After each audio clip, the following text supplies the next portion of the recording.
Hey everybody, Bill Yates here and welcome back to the layout.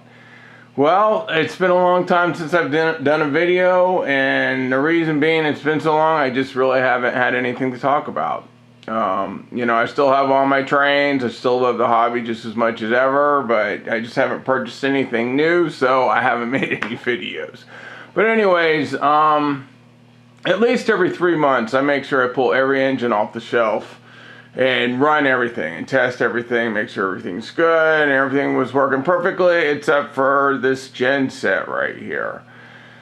So there was a couple things wrong with it. The first thing is when I think it was the rear smoke unit, as soon as that one would come on, all the smoke units would die. So I've never had this engine apart, so I went ahead and took it apart, and it was the fan motor was shorted, so I replaced the fan motor.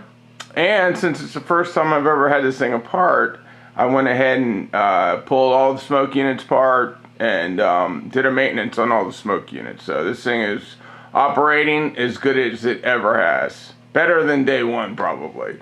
Anyhow, and the other thing is that a couple years ago, as you can see, the number boards are lit up right now. I do have power on the track, even though the engine has not been started yet. One of those two marker lights was out, and the way it works is that Lionel sells the circuit board that goes up in the top of the cab there, and it's about a $10 circuit board or whatever. So that's what I used to do, because this has been a continuing issue with, I think, all of Lionel's die-cast engines. Not all of them, but the ES44s and the Gensets have a problem with that circuit board. The lights keep going out. So anyways, a couple years ago, when one of the lights went out, I called Lionel to order a board, and they were out of them, and they're still out of them. So anyhow, I went a long time. I looked, I tried to find an LED for it, couldn't find it. Well, finally, I guess it was probably about a month ago, I called Lionel and I said, listen, can you at least get me the part number to the LED so I can,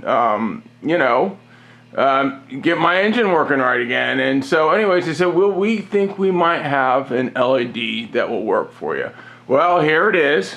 As you can see, it's just a little, it's a $3. It's hard to believe they get $3 for those, but you know, I know. Anyways, the only problem with this LED is it's not the right color. It's the bright white, like you see in the standard Gensets and the ES44s, the die-cast ES44s, but it's okay. So what I did was I replaced both of them so it would be even. And I'll show you what I mean. The original VisionLine Gensets, like the one you see here, the LEDs looked like they were incandescent. They were, more yellow. Anyways, let's go ahead and start it up.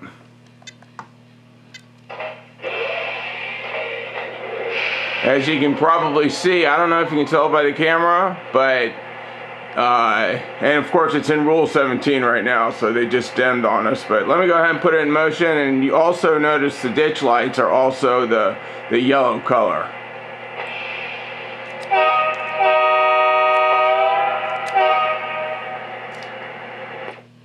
Whoops. Oh. Okay, let's try this again.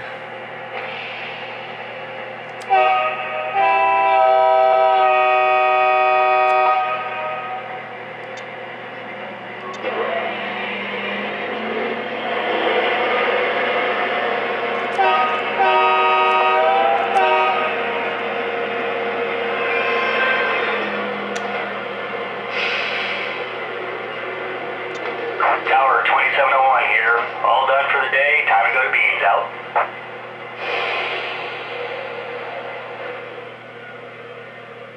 Alrighty then. Well, I just wanted to show you guys that, and like I said, there's nothing else to report. One other thing, I have been doing a little bit of work on the website, Bill's Gates Trains, and I'm experimenting with WooCommerce. So I just want to let you guys know that there's an e-commerce store on there. It doesn't look very good because the theme that I'm using is called Tesseract.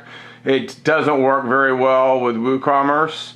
and the photograph sizes come in all the wrong sizes, and it's just a pain in the you know what. But anyways, it's just for learning purposes, guys. I'm not trying to sell you guys anything. I just want to let you know.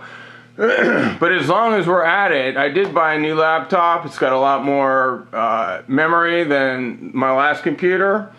And, you know, the first time that I showed you guys the website, it was using this camera that I'm on right now. Well, now, because of the new computer, I can actually use OBS, Open Broadcaster software, to do screen capture. So let me just show you the website real quick. And, okay, let's get on it.